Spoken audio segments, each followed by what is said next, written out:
Hi viewers, welcome to our channel. ప్రస్తుతం మనతో పాటు సీనియర్ జర్నలిస్ట్ దామో బాలసర్ వారితో మాట్లాడదాం.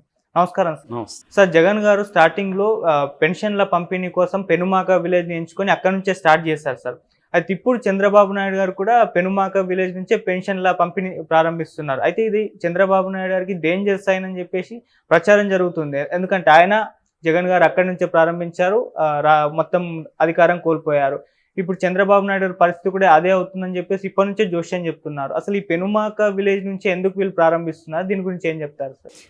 ఈరోజు చంద్రబాబు ఎన్టీఆర్ భరోసా పెన్షన్ పథకాన్ని పెనుమాక అనే గ్రామం నుంచి ప్రారంభించారు. దాదాపు 5 గంటల 40 నిమిషాలకు ఆయన బయలుదేరి తాడేపల్లి నుంచి 6 గంటలకంతా అక్కడ చేరుకున్నారు.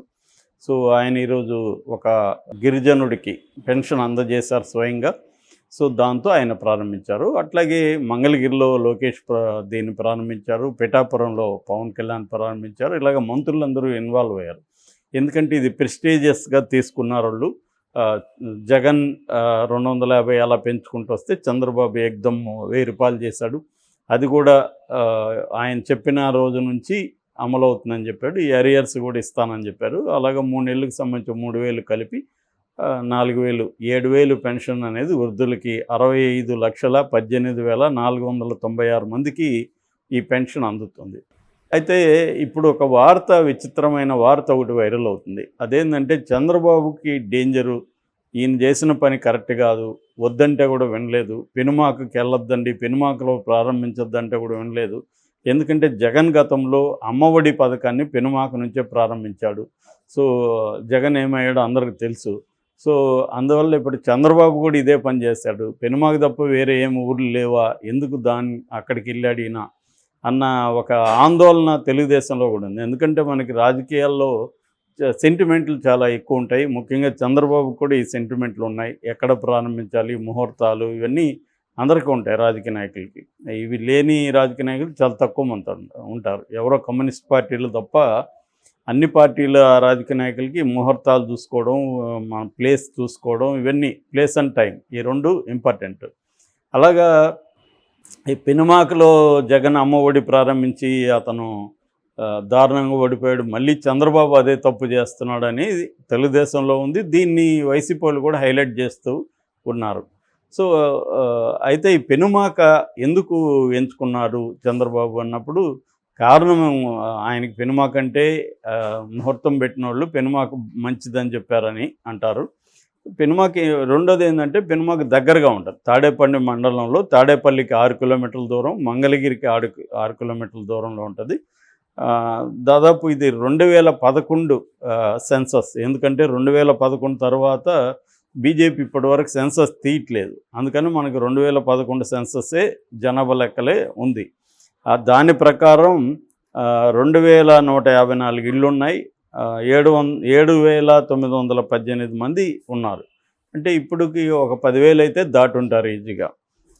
సో ఇందులో ఎస్సీలు 2,283 మంది ఉన్నారు. ఎస్టీలు 602 మంది ఉన్నారు. సో ఇది కొద్దిగా డెవలప్డ్ విలేజ్గా కూడా చెప్పుకోవచ్చు. అంటే అక్కడ గవర్నమెంట్ ఆఫీసులు అన్నీ ఉన్నాయి. అంటే అన్ని గవర్నమెంట్ ఆఫీసులకు సంబంధించి ఓన్ బిల్డింగ్స్ అక్కడ ఆ ప్రజలే హెల్ప్ చేసుకొని కట్టుకున్నారన్నమాట. ఒక రకంగా మంచి ఆదర్శ గ్రామంగా కూడా చెప్పుకోవచ్చు ఆ గ్రామాన్ని.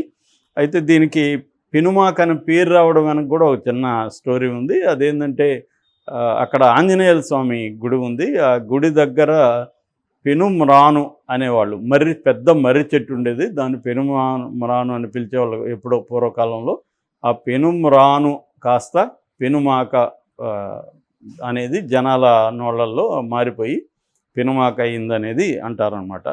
సో ఈ పెనుమాక పెను ప్రమాదంగా మారుతుందా చంద్రబాబుకి అని చర్చ జరుగుతుంది. మామూలుగా అయితే ఇవన్నీ కూడా సెంటిమెంట్లు. ఏ గ్రహం అంటే అట్లా అనుకున్నప్పుడు జగన్ ఏ తప్పులు చేయలేదు అని నమ్ముతున్నట్టే కదా. జగన్ వైసీపీ అనేక తప్పులు చేయడం వల్లే ఓడిపోయిందనేది రియలిస్టిక్. దాని నుంచి సమీక్ష చేసుకుంటారు. కానీ ప్రజలు ఎవరైనా కూడా ఎలా ఉంటారంటే, మా తీరే ఒకటి ఉంది. అదేంటంటే వీలైనంత నమ్ముతారని. ప్రతిదాన్ని ఎవరైనా కూడా వీలైనంత నమ్ముతారు. దేవుణ్ణి వీలైనంత నమ్మి దేవుణ్ణి కంప్లీట్గా నమ్మేవాడు. ఇప్పుడు నాకు జ్వరం వచ్చింది, దేవుడు బాగా చేస్తాడని గుడికి వెళ్ళి కొబ్బరికాయ కొట్టి ఇంట్లో నేను కూర్చుంటానా? కూర్చోను. ఎందుకంటే హాస్పిటల్కి వెళ్తా. అంటే దేవుడిని నేను ఎంత నమ్ముతానంటే కొద్దిగా ఏమన్నా అడిషనల్గా ఏమన్నా చేస్తాడేమో అని నమ్ముతాను తప్ప నేను డాక్టర్ దగ్గరికి వెళ్ళకుండా అయితే ఉండను. అలాగా మనుషులు ఏంటంటే మల్టిపుల్గా నమ్మకాలు ఉంటాయి. ఒకే దాన్ని గట్టిగా నమ్ముకొని ఉండరు. అందుకని ఒక దేవుణ్ణి కూడా నమ్మి సైలెంట్గా ఉండరు కదా. మళ్ళీ అక్కడేదో ఆ దేవుడి ప్రభావం బాగుందంటే అక్కడికి పరిగెత్తారు. ఆ మధ్య ఎవరో చూస్తే బాంబే నుంచి చిలుకూరు టెంపుల్కి వచ్చారు. ఎందుకు వచ్చారు మీరంటే, అక్కడ బాంబేలో మా అమ్మ ఆమె లండన్లో ఉంటుందంట. వాళ్ళమ్మ లండన్లో ఉండి ఆమె బుర్ర తిన్నిందంట బాంబేలో ఉండే అబ్బాయిని. నువ్వు వెళ్ళి అక్కడికి ఇచ్చి ఆ గాడ్ చాలా పవర్ఫుల్ అని. సో ఇలాగే ఏంటంటే మళ్ళీ దీంట్లో స్పెషలైజేషన్స్ కూడా. ఓకే. అంటే వీసా రావాలంటే అక్కడికి వెళ్తారు. ఈ మధ్య కూడా చూసాం ఫ్రీగా అదేది పిల్లలు పుట్టడానికి ఏదో ఇస్తున్నారంటే విపరీతంగా ట్రాఫిక్ జామ్లు అయినాయి. అంటే ఇలాగ మనుషులు ఏంటంటే మరి ఆ పిల్లలు పుట్టేవాళ్ళు హాస్పిటల్కి వెళ్ళరా? వెళ్తారు. మళ్ళీ ఇది చేస్తారు, అది చేస్తారు. దేని మీద కంప్లీట్ బిలీఫ్ అనేది జనాలకు ఉండదు. అలాగా ఇది జగన్ దానివల్లే పెనుమాక వల్లే ఓడిపోయాడు అనేది కంప్లీట్గా అర్థం లేదు.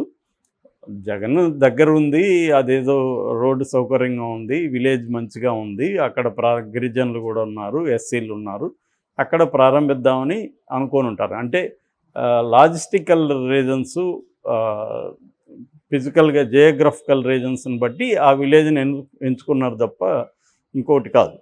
ఒకవేళ ఏమన్నా పూజారులు ఎవరో పెనుమాక మీకు బాగా సూట్ అవుతుంది అని కూడా చెప్పుండొచ్చు. ఎందుకంటే వీళ్ళు ఇవన్నీ కూడా చూస్తారు కాబట్టి. జగన్ చూసుంటాడు, చంద్రబాబు కూడా చూస్తాడుగా. జాతకం మన దీని ప్రకారం ఎక్కడ ప్రారంభిస్తే మంచిదని ఎవరినో పూజారిని అడుగుంటారుగా. సో అడుగుంటే పెనుమాక మీకు బాగుంది సార్, మీ పేరుకి పెనుమాకే సూట్ అవుతుందని చెప్పుంటారు. అది కూడా ఉండొచ్చు. అంటే మల్టిపుల్గా ఉంటుందని చెప్పాను కదా. ఇవి చూస్తారు. ఇప్పుడు ఆయన్ని తీసుకెళ్ళి ఎక్కడో ఊరు బాగుంటే చిత్తూరు జిల్లాలో ప్రారంభించాడు కదా. ఎందుకంటే దానికి దగ్గరగా ఉంది, 10 నిమిషాలు వెళ్ళిపోవచ్చు, 6 కిలోమీటర్లు అలాగా దగ్గరగా ఉంటుంది అనేది వీళ్ళు ఎంచుకొని ఉండొచ్చు తప్ప దీనివల్ల డేంజర్ అయిపోతుంది అనేది ఒక మూఢనమ్మకం, అంతకంటే ఏం కాదు. చంద్రబాబు ఏంటంటే ఖచ్చితంగా ఆయన అప్రిషియేట్ చేయాలి. ఈ పెన్షన్లని తను మాట ఇచ్చినట్టు నిజానికి 7,000 ఇవ్వడం అనేది చాలా భారం పడుతుంది. ఆల్రెడీ ఇప్పుడు 10 రోజుల్లోనే 7,000 కోట్ల అప్పు చేశాడు చంద్రబాబు. ఇది ఏ స్థాయికి వెళ్ళబోతుంది అనేది చూడాలి. ఆయనేమో నేను సంపద సృష్టిస్తానా అని చెప్పాడు, కానీ అది ఎవరు నమ్మట్లేదు. అందరూ కూడా ఏం నమ్ముతున్నారంటే ఈయన పథకాలు ఎగ్గొడతాడు అని నమ్ముతున్నారు. కానీ ఇదైతే పెన్షన్ అయితే ఆయన మాట ప్రకారం అది కూడా ఫస్ట్ డే వితౌట్ వాలంటీర్స్. ఇక్కడ అది కూడా గమనించాలి మనం. వాలంటీర్ లేకుండా ప్రభుత్వ ఉద్యోగుల ద్వారానే అంగన్వాడీ కావచ్చు, అక్కడ ఉన్న సచివాలయ ఉద్యోగులు కావచ్చు, ఇతర ప్రభుత్వ ఉద్యోగులు, గ్రామాల్లో పనిచేసే ప్రభుత్వ ఉద్యోగుల ద్వారానే ఇళ్ళకి ఇస్తున్నారు. సో ఇది సక్సెస్ అయితే నాకు తెలిసి వాలంటీర్లను పక్కన పెట్టేస్తారు. ఆల్రెడీ జ్యోతుల్ నెహ్రూ ఎమ్మెల్యే ఆయన వాలంటీర్లు ఇంకా అవసరం లేదని చెప్తున్నాడు. సో వాలంటీర్లను పక్కన పెట్టేసే అవకాశం ఉంది. సో చంద్రబాబు ముందున్న కర్తవ్యం ఏంటంటే ఈ పథకాలని కంటిన్యూ చేయాలి, ఆయన చెప్పినవన్నీ కూడా నెరవేర్చాలి. సో ఇదైతే నెరవేర్చాడు, సో దీనికి మార్కులు పడతాయి. అయితే మిగతావి నెరవేరుస్తారనేది డౌటు. అందుకనే ఈ మధ్య వైసీపీ గొడవ చేయకుండా వైసీపీ మీద దాడులు ఇవన్నీ చేయడం వెనక ఈ వ్యూహం కూడా ఉంది. అంటే డైవర్షన్ పాలిటిక్స్. జగన్ అది చేసేవాడు, చంద్రబాబు కూడా డైవర్షన్ పాలిటిక్స్ చేస్తాడు. ఆయనకి ఇంకా బలమైన మీడియా ఉంది. జగన్తో పోలిస్తే వాళ్ళు బ్రహ్మాండంగా చేయగలరు. అంటే వాళ్ళు పథకాలు అమలు సాధ్యం కావద్దు కాబట్టి దీని మీదకి జనాల దృష్టి మరల్చకుండా డైవర్షన్గా జగన్ మీద దాడులు చేయడం, జగన్ సంబంధించిన వాళ్ళని అరెస్టులు చేయడము, ఈ స్కీమ్ ద్వారా మొత్తం అటెన్షన్ డైవర్ట్ చేసి తాము అమలు చేయలేకపోతున్నాం అన్న విషయాన్ని కప్పుపుచ్చడం అనేది జరగచ్చు. ఎందుకంటే 1,20,000 కోట్లు పర్ ఇయర్ అవసరమని మింట్ లాంటి పత్రికలు మొత్తం లెక్కగట్టి చెప్పాయి. జగన్ అయితే 1,50,000 కోట్లు అవుతుంది. జగన్ పీరియడ్లో అయితే 70,000 crores ఈ సంక్షేమ పథకాలకు అయ్యేది. ఇప్పుడు ఇంకా అది పెరుగుతుంది. ఎందుకంటే ఈయన అన్నీ కూడా పెంచాడు. ఇప్పుడు పెన్షన్లే 1,000 రూపాయలు పెంచారు కదా జగన్తో పోలిస్తే. జగన్ 3,000 ఇస్తుంటే ఇప్పుడు 4,000 ఇస్తున్నాడు. ఈ 4,000 65 లక్షల మందికి ఇబ్రమంతి ఇవ్వాలి కదా.